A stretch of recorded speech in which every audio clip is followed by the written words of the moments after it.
everybody, we're here at Conspiracy Project thing with a new episode, a hard-hitting expose on that John McCain fella's deathbed rattle.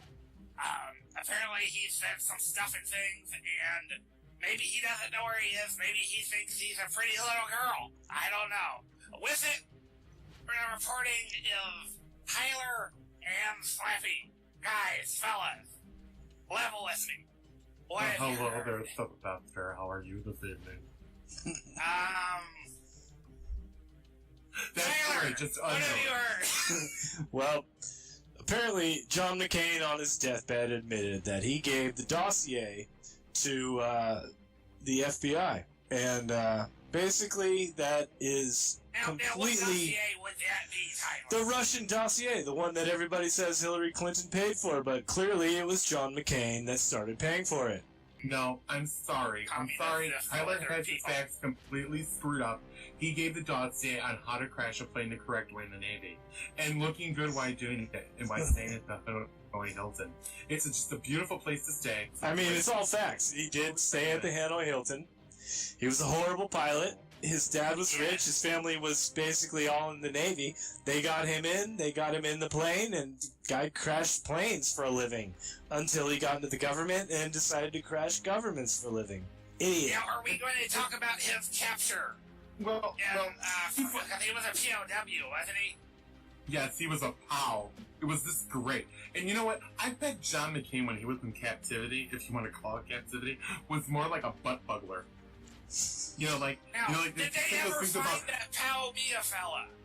Was he an Indian that was like one of the Cherokee Windtalkers? I've seen his flags all around. Did they ever find him? Wrong war. Yeah, wrong war. Let's bring it up to Vietnam. 1975. Oh, Nam, okay. 60-something. 63 to 75. But it wasn't actually a war. It was a campaign. So that was the beginning of our campaigns. But John McCain is just a total butt buggler. Anybody that's just going to turn the American upside down and twist it out. I mean, we can all have our views about Donald Trump and how he just grabs women by the pussies. But you know what? I think it's just totally un-American of what John McCain did by selling out his own president. His own party's member. He just sold him out. And all he was going to sit there and like, oh, I'm dying. And you're just going to give it to it. It's kind of like the smoking gun theory that's just never going to know. I mean, really? I think just sitting and looking at an avocado or a potato would give me more intellectual spirits than listening to John McCain rant and rave about how he turned us in. It's just insane. I need a boss water. I'll be right back. Let's talk about, before we get ahead of ourselves, let's talk about the time his hubris caused an explosion on the USS Forrestal when an A4 pilot named John McCain decided that he was going to wet start his A4E to shake up the guy in the back seat. What resulted was a massive explosion and a fire that killed 144 sailors and put the USS Forrestal out of commission. Let's talk about that. A wet start. A wet start. I always love a wet start. A big explosion in the backseat. I mean, how could pilot John McCain get away with this without any blemishes on his record? Well, basically because he comes from Navy royalty. His father and his grandfather were both admirals. This is why McCain is untouchable. His attitude throughout his military career, and this is exactly why he got caught by the Viet Cong in October 26, 1967. He's an idiot fucking douchebag. Was his grandfather and his daddy a rear admiral? Yeah. always love a good man, strapping man in the Navy. Alright, but there was a lot of men standing erect on his poop deck. Seamen everywhere. Seamen everywhere. 144 of them. Let's get back to the point, though.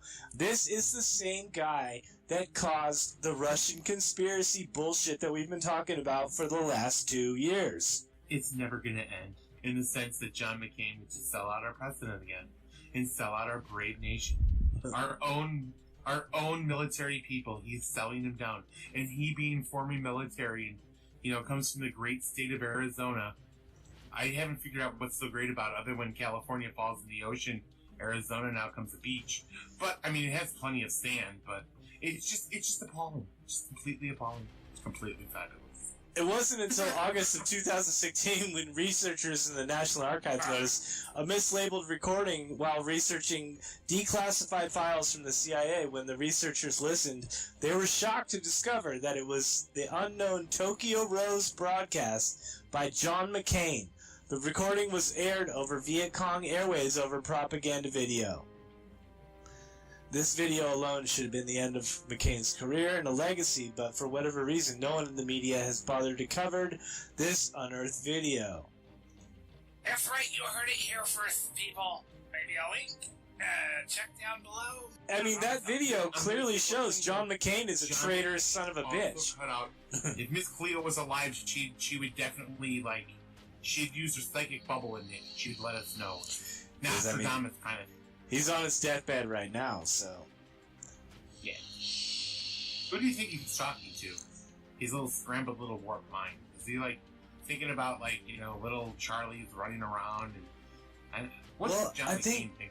I think he's thinking about a lot of stuff, but I think his brain is at the end of his lifespan because he did request that the President of the United States, Donald Trump, not attend his funeral, so. He's the maverick. Burn.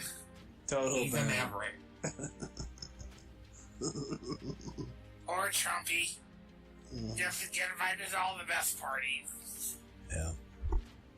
Well, thank you, Tyler and Flappy, for joining us here on the Conspiracy Project. We hope to see a lot more of you around. Yeah. And, thank you again, everybody.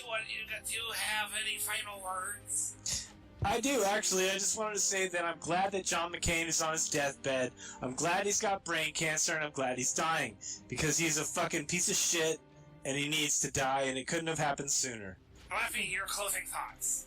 Ditto. Gotcha. Alright, well, thanks everybody for tuning in. I guess we'll be back pretty soon, alright?